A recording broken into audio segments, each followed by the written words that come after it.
mà sain yêu cái dấu phạt thế online khoma ron tel zong zong te in zavain kanal paiso Krista hole kanal pa mingin chi bai bu ko chu he venia in khom na hun thatak mai kan han nei le theya po thi moya nuam sia in khom mang lo hin pak lo makan kal zo me ngem o ka lo ti ro ma se kha participant ko kan thavia win ka sia alo hle ni venia kan hruai tu ten pun min han pe ya lom khop maya atira ka in buat sei na chuanin thu cha soi thu cha toy soi ka tuma maro chu soi toy har don khopin ka sia thu cha toy soi ka du na san chu ke mala ma hei ka thesi si atop lam ka nai ve to submit turin me thachunga submit turin kanin ti fela kapu chuanin race against time ani tia kun hiu i om du me chu ba chuanin cha po toy te soila in buat sei na po engemo elaborate om lovin katia amaro chu thole thu bi soi toy lo har don kho mai lo nia ne arila aro pui boka pui mo boka christian ta chu wangin ka pa de mele kal pa de han soi ka tum kha ka in buat sei ri to tola a chip chiar to tola a thui don ria min ka ta me chu wang chuanin kalo soi ri do ni poin min lo thia mula kanin khom ban ma soi so man ka tum do ni tin kan lo soi ri du kan mu ta lo chu kan lo mu thu ni pon a poi lo wa mu thu te kha ni nin khom chu ngein tho le na kha chang le la thu le cheu la chuanin kanin khom chu kan sot wi thein ka ring ani ei pathian thu mun sang sang mi hi ka chiaranga nakina kan soi fe huna a bible chang lu chi thui lu tuk lovin a thon thu le nga mo a background kan hriat ni turin a vai a pathian thu zo khi mun sang sang mi kan chiar de tu tanga chuanin kan soi chom mo ni donia ama sain zol nei sai le khabu bung som pi panga na chang riat thu kan chiaranga zol nei sai bung som pi panga chang riat tin chanchin tha mar ka zia bung som chak som thum panga tangin kan chiar lenga chanchin tha mar ka ziak be bung som pali chang som thum ni train kan chiaranga tin chin akhan kan hruai din ron chiar to khalai vel bor akhan han chiar ton le du kan ya korin mi tin hena pol le thon phatna bung som panga chang som pani tang chang som ni te chang som ni paruk te chang som nga pathuma tang chang som nga pariat te kan chiar chhodon ya pathian thui ngai thlang u isai bung som ni panga chang riat thi na chu alem hlen ta lalpa pathian chon mi zong zong mai ta chu mi tuite a hru fa yanga ami te min che ta chu leilung lu zong zong ta la bu wang lalpa soi to si a thi na chu alem hlen ta chanchin tha mar ka zia ka khan mar ka bung som chang som thum panga trangin no chiar leila tin zebedai fa pa zako pale zona chuan ani chu an ron maya anena zirtir tu inhena kan dil tura piang chu imiti sak kan du antia ani chuan an hena intal nge ti sak chewila indu le atia tin anni chuan a hena iro puina chuan iding lama pakhat ivei lama pakhat min thut ti rang che antia isuero chuan an hena indil chu in heloni kano in tur chu in theido ni ka baptist bachan tur po in chang them ni ya indil chu in heloni kano in tur chu in them ni marka bung som pali chang som pali chang khan tin get some money an ti hun chu an thlenga tin ni chu an zirtit hena ka tong trai chung zong heta hian no chu atia tin peterate zako pati zona chu shuai na satakin atha pangin alomang ang ta ma ti chu an hena karil rulumai ma thi na khop hian ani heta hian omula in ring reng ro tia tin tlemin malama avokal ka le abok pa theini sela chumi hun chu na ma pel turin atong traya aba kapa engkim iti theya heno wi kan hena ta lasan ro ni ma sela ke thu ni lovin nang ma thu ni zo ko se tia engkim iti theya heno wi kan hena ta lasan ro heno wi kan hena ta lasan ro tali su dil na ani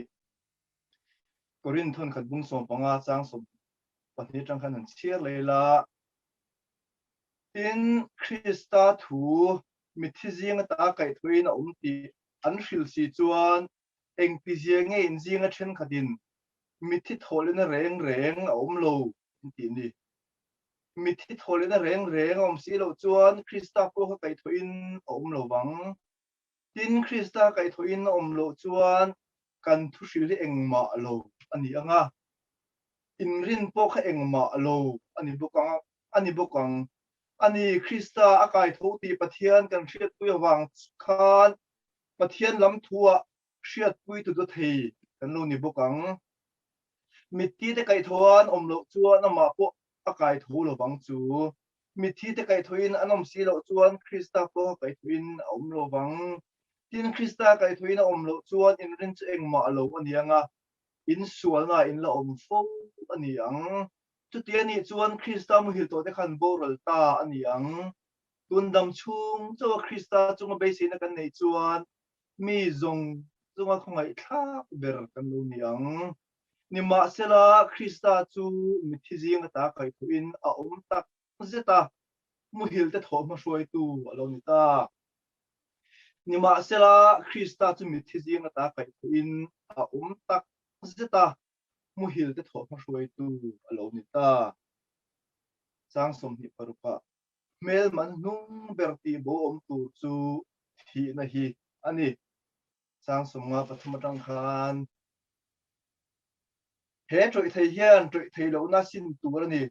he thei lo po hian thei lo na sin bok tur ani tu ti chuan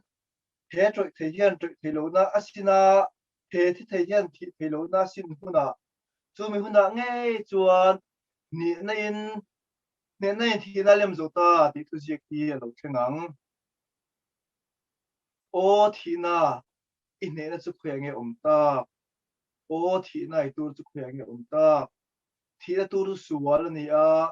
suwal thil ti chu dan thu chu ani ne na thi na alem zo ta pathe thu kan sia kan za tan se i tong trai u olal pa kan pathia nang mit mangai tu ke ni u ke zo fa te har satam tak noya min shuai thina ini kum tu nang huna chuan covid awangin kan thabara kan in khom dan pa ngai po in khom theilovin hun manga amaro chulal pa nang man rem chan min buat se sak zel apoin ni thlengin nang ma in pol tira in pol khoma nang ma be ho ti hun rem chang min na te ka pain che tin voin ni hi kan lal pa isu Krista thole ne ro pui takania he hun dik mang thei tura kan na min zu ko hi kan lo ma lo kan che voin ni hian kan hne tel ve thei ta lo kan mangai kal ta te tam takan oma an ni ne na be sei thu mun kan nei lali isu Krista thole thu hi kan thin lunga min ti chin sakla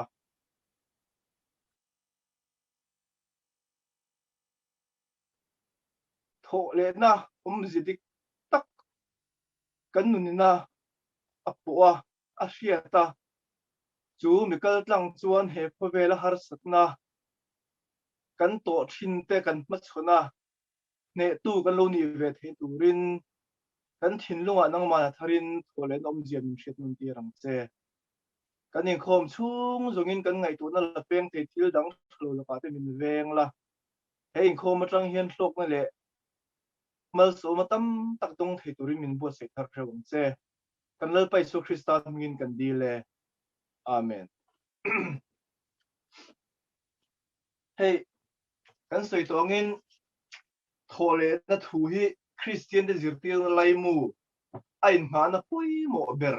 ania Paul la phê khát chuan in a soi war kuk maya Krista ka kai thoa lo chuan in rin chu engmani lo pang atial ni Krista kha kai tho ani thu kan hril thina lo ni lo selang chuan in rin hi engmani lo pang ati hei kan zinga hian in engzange no pang lam no tel ka helo no pang ho hian in horrible history and thina tuta an trong kam chu han ho tai la thole tel lo hian dali so Krista kha dali so Krista thina kha chanchin thawor to ni ta selang chuan in pathian tlnan tho kan ti te zol nei ten an lo hril lok zong song te kha a tho na nianga lal isun cross up tor ma le a thi na ko kha stupid death ani don ani a horrible history and chinsan thing garing a stupid death ti kha lal iso Krista kha thi remote mai sela kan ta na tuar po ti mai la thole na te kal chuan in zia nei lo ke ni po hi chutiang thil a thak ring tu kan nianga stupid people kan le mai do ni a ho ang reng khop mai stupid death a kai ma chuan stupid people kan ni don ti ani chu pola soidan phei chuan in Krista ka kai tho in om lo chuan kan thu hril ni engma lo tak na nei lo in ti derna in ha na tlak lo thu niang pola trong kam kan paraphrase ani lali so Krista ka thole tak tak ani chuan kan in ha na hi in ha na lo thon in ha na tlak lo ani anga thu hril a thak kan hril hi a hril tu te kan a buk anga a bot sei tu pathian a buk nga janei lo thu ani do ani ati ta de tu tiang taka poimo thole na thil ti theina thole na thu a poimo na chu wala hianin ring tu te nan lo hriat fia thar ni turin metaphor mangin a soi fi ta a Bible la hian ei metaphor kan ti kan thil hriat chian sa manga thil dang ataka kan la chan lo te po ti fia tum na trong kam sang kan mu thina chung zinga mi pakhat chu eile in metaphor ni hey kan ka nge kan ei chin kan taste kan ka kan han taste na thi chu so if you thiam lo mai la ke ma ania hian a chiang em me thina ni Bible hian pathian that zia chu bengami soi kan hriat pia ataka changve turin min duwa zol nei sai chuan ho tui hala piang tu tu hian local ru nang ni ei tur nei lo te po man pelowin poisa choi ngai lo na free in ron ei ro thil tu lo wa tlai na in zonga pur da in zonga zia nei lo ve ka thui mun takin ngai thaula thil tha chu ei ro ati thil tha kha a thalu tu ka eya puar taka tui ti takan ei tu angin ate khin ina ni chu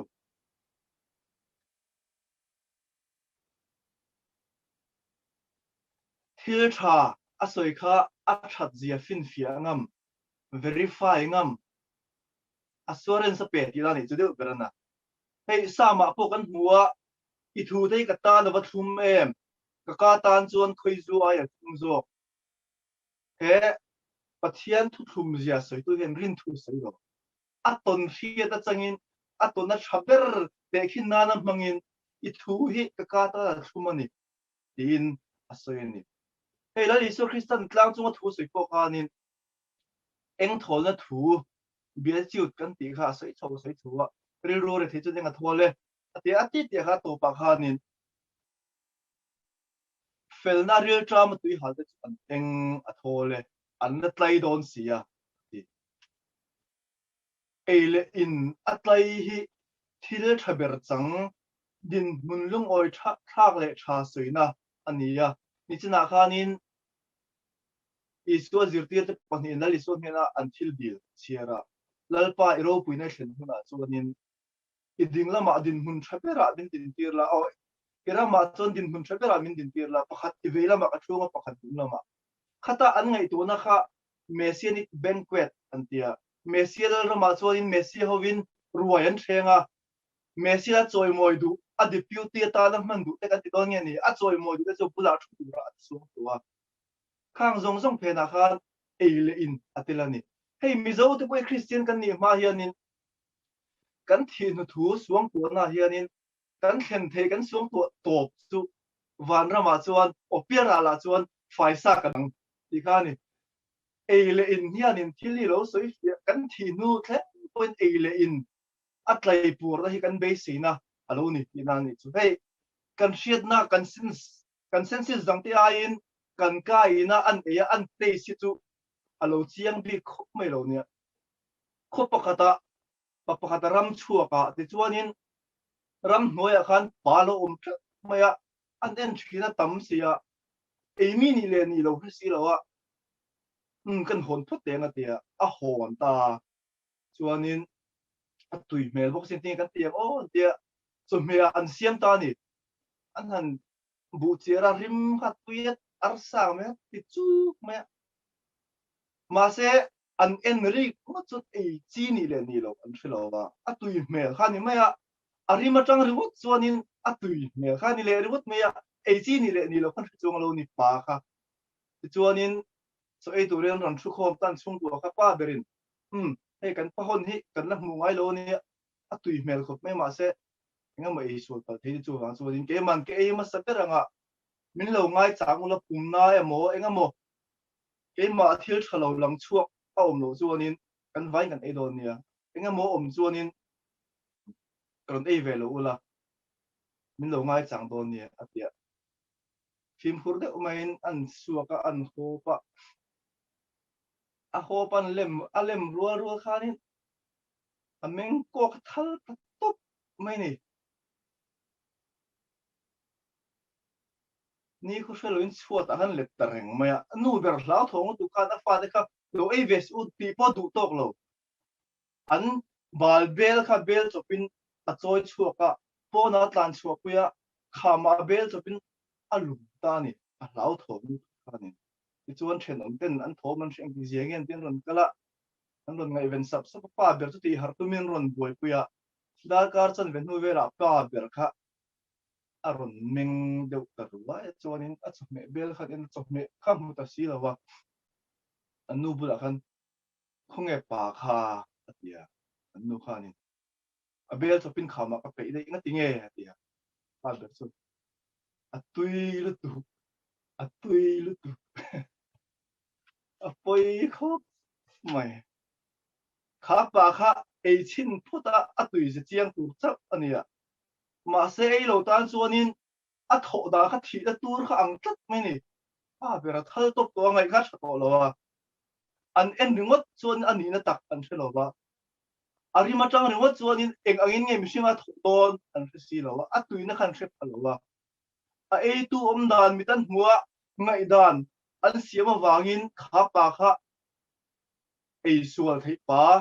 thi da tur man te tri bai om tak men hua te chuan a bel nen an nu ber lo pei bo kha lo nia chu tiang deuh chuanin kan mi tak an hua a tui me kan ti te mi na tui zian soi wa kan ei ve chak te arim lo nam chu mai kan chila ti pu ta ke ei ve chak du kan han ti te po hi kan ei chin phot o chu a tui le tui to hi tak tak lo ni sei moi thei ania tui om de na siam the ma se kan ei chin chuan hei a tui lo ve te kha lo chiang thrin ani hei thil tui han ti hrim hrim poi a ei tu zero ne ka chu me tui ti de mai chu sang kha le mai mau tuai chum tui ei pol hi nia a kha thum de unga in ka ria tui ti de ke in thina ka fa te hianin tui ti mel deuh e wanghen tui ve turan nga ya han ei ve a an ni tan chonin khalu tu an trap lo chu ni o hei tv te kan en thin ka ringa I am a celebrity get me out of here ka thil som so tak tak an eya a khoi ringot po a mu ringot po wak tur thil enge ni gross tak tak kha an han muama chuta an han lema a en tu ai khat ani na khan chiang do ni a en tu khan kan en ringot po khanin kan lo trimur ur the khani a se han lem nge me ka chon a chiang le zual don khop mai ni ama ro chu khang an thil e te kha thi na tur ni lo wangin thi na no ani lo wangin na li so no anga thi na no ani be lo wangin anti lui chuanin an lema ti khan anti ve theizel chu ania ma se mishing tu mai na tui kan ti lo tur mishing ta na ei chi ni lo tlen te po han tem chin chi ni lo kan tem chin ngam lo tur oma chu chu la li so krista in tur no asoi khani ka in tur no si in ve thi don an ni khani kha no kha chu atakin atsak lu tu ka thina no ani wangin taste ve chi ni lo lal pa tha je han tem chin ve te re mu ti anga in tem tir chi ni lo mishing in kan ngam lo kan zo lo ei mi zo de ji han na phu thiam lal ma sa lal oi thang pa khanin alu sun ko hor lai khanin la du thu sama pui ni chu le mang zu per la nang chu lal ngo la mang lo le yang che phul ji nga arang zungam lo la ti in ani pui thi chu atra ani ma se thina hi mishing ta la chakin a thok na lu tu ka ti dera biak bum chi ni lo thi der chi ni lo pui ni chu le mang han ter chi ni ru ani lo ni atem to tan chu a le pek a om lo wa ka du lo thi hi a mi hmong an em ka thi lo me yang ti thei po ani lo ni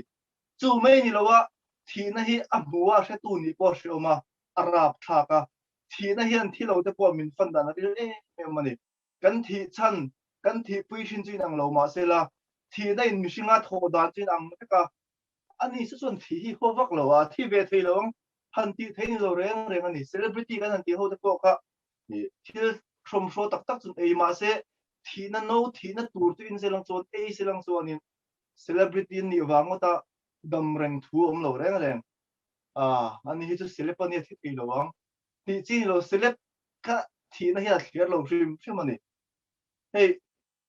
tunai kho ve la chuanin covid a wangin kan hnui kan tuama kan mai kan tuama social distancing kan tia chu chuanin ke ma ania thi pal theina lo lu kan hlo zia pa ti chianga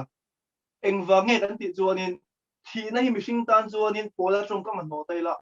mel man hnung ber kan ti wang ani mel man hnung ber mishing ina kan ngam lo a top kho ka thil dam zong zong po ne in ngam mai la mishing na changa kan ngam lo tu kan overcome lo tu thil ani awang ni chu tiang taka thil ti thei mishing ta na chak kan ngam lo chula li so hianin min ma chon saka ma se la li so mi po khan thi na hi tem lep lep lia de ka muam china tlem han lem kha a thei bi lo ni thi na khe tur chu lu chilangai pathian sopa ka nia mishinga ka lo pianga dam lo te ka ti dama mi thi te po kai thoa thi na chu ka hria a ti thei bi lo re ne li sok sa ka pathian sopa ni ma se la thi na om je the tur chuanin a tim angai ve tlat mai ni ano puina in angai alema tlak ve nga ya chu wang chuan azir tir ten lalpa iro puina chuan pakhati dinglama pakhati veilama min thutir ve ro in thil di hi in thelo ni kano in turi in theilo wang in rual ni lo nang ni tan ati la li so krista kan khat hi no kha atlak angai ve tak mai ni chu tiang tak chuanin kanal iso hi misuna hian chiang ma sela a huna thlen don chuanin azam hle ti kan ria chu ti taka chakle thil ti thei thi na ma chona thi na ko tlanga handin me chuanin kanal iso krista kha amang anga atha phanga thana thisen than luang zoi zoi thisen anga luang zoi zoi khopin far zoi khopin a hlau amang ang atong trai ni chuta tong trai na chuan kapa engkim iki thei a thei chuan he no hian pe lul se kha no in tu kha chu teisa tlem te hanina tuilo me ka du lo ti chin mishingina ade chuan thina mishinga alu chuan mishingina angam lo ani tlat meya chu wang chuan la li so krista me ko khanin a thi don dar kara chuanin kapa thei chon hen no hen min pe lu ro se ti hial khopin amang an pui ani kha thi na no kha adil arit ani taila a thom me ma se la ri so na no in tur tu thi no tu ila ngai sia na sa ta ka vuk le soi sa panin huwa cross a thi da mangin a no chu atla ka pathian fapa me po thi nei na han lu chil chuanin a fan me khup mai ni pathian fapa ni ma se la thi nei na a han lu chil me chon a fan me hetlai hi ni ka soi thui lo nga kan ril ruwa riak mai me se ka du chu death of god kan soi lo wa death in god kan soi ni thi nei pathian na fana pathian na a thoka thi na por a thil ti theina a chak na chuan la li so me ko kha than tim a thlen tira a thi tak tak ti na ni chu ron si pe te khan verify tlat mai ni a thi lo pal an hlawa a zir tir te khan he kan zir tir pa hi a thole don an tia chu wang chuan thi lo wan tum chuanin lo thole se la buai no ikon chu wang chuan a thi nge yam ti kha an verify a anaka an hola ti sen le tui lo ni chu pa a thi la thator u an tian thu ni an verify thapani kha a in tur no kha mishing tan at sakpu tuka thila ti theile tuka la liso krista me ko kha a in khan a thi pui ani ma se tir ko thil di bu kan en zuanin thina thil ti thei chak nun rong mishing ina kan ngam lo khan pathian fa chu alo ne hau lo mai lo a buan mia la ma se a buan ne lo thina hian zuda de lawa biruthin zirti de kha chu thina ne tu thole a chuan ati dang lam ta ni chu kha le kha thon ale chan chin tha chu na bu kan chira chuanin zuda te an hlo wagin zirtir te kha pindana an birua an tom khom pa kong khar te pon kal ti kan thian ni khat ti khopa hlaw khan nia ma se an jinga la liso krista run kala aron in lara in chunga thamon om ro se an pia thole iso krista an bu meu chuanin hlawa biru te khanin ko thera la liso krista thil ti theina a thole a thu an tlang au puya veteran chumi chungchang a soya a tongkam mana chuanin tirko thil ti bung ni chang som ni palia chuanin thina chel ren rual ni lo wagit pathina kai thu thina hrui hrual te phela thina chel ren rual ni lo wangin thina khan pum betin man bet don ma sela a chel hen theilowa pathina kai thu ta thina in mishing te min ne min lem bo thin thina in mishing te min ne min lem bo thin na than chima ta chu la li so kai tho in oma chu thole a thu cha mang chuanin tirko thil de kan hu dan chuanin iswa zirti te khanin khovel an chok buai ni en te u khovel chok bu te no kal tak so an local so thole na thu khan khovel a chok buai ni zuda ho tan an be sei mesia ni lo an hriat an khen be alo thole ti kha boi thak soi fi mai na om lo rom ho tan oi om lo ni an philosophy atangin reincarnation tin ringa ma se khatiang am khachu mit thi thole le chun ring thelu chu wang chon an zir ti na kha ahun la kan oi lo ka khovel chok buai ni ma se thole na thu hi patui ta kan soyang me kha ni a ei tu tan chuan thil tui a tui zia soi theilo soi rei theilo a tui kha a ei velo ten thila tura motian boi piliam khanin lali suwa thole chan chin thu hi benga se tu me te chuanin an oi rei theilo heng ho hian zirtir dik lo ti chu kan ni tin isua zirtir te an mana an ti du da Stephen alungin an dem lum tan huwa zirtir dang te po manin tam tak an ti luma wangin isua zirtir te po Jerusalem om ngam luidan tan dak ta an sia kovel bun sang sang kal dar pani nu berin patui kha abel chopa choi chuga khama lumbo dei khan thil thatak tia en nga ya chu tiang deuh chuan isua thole thu hriat puya puang tu te kha an mani da tu te chuanin an han ti du da khan thil thatak pathian du zong ti ai ngai tlat mai ni thole thil ti theina kha atakin an tem lowa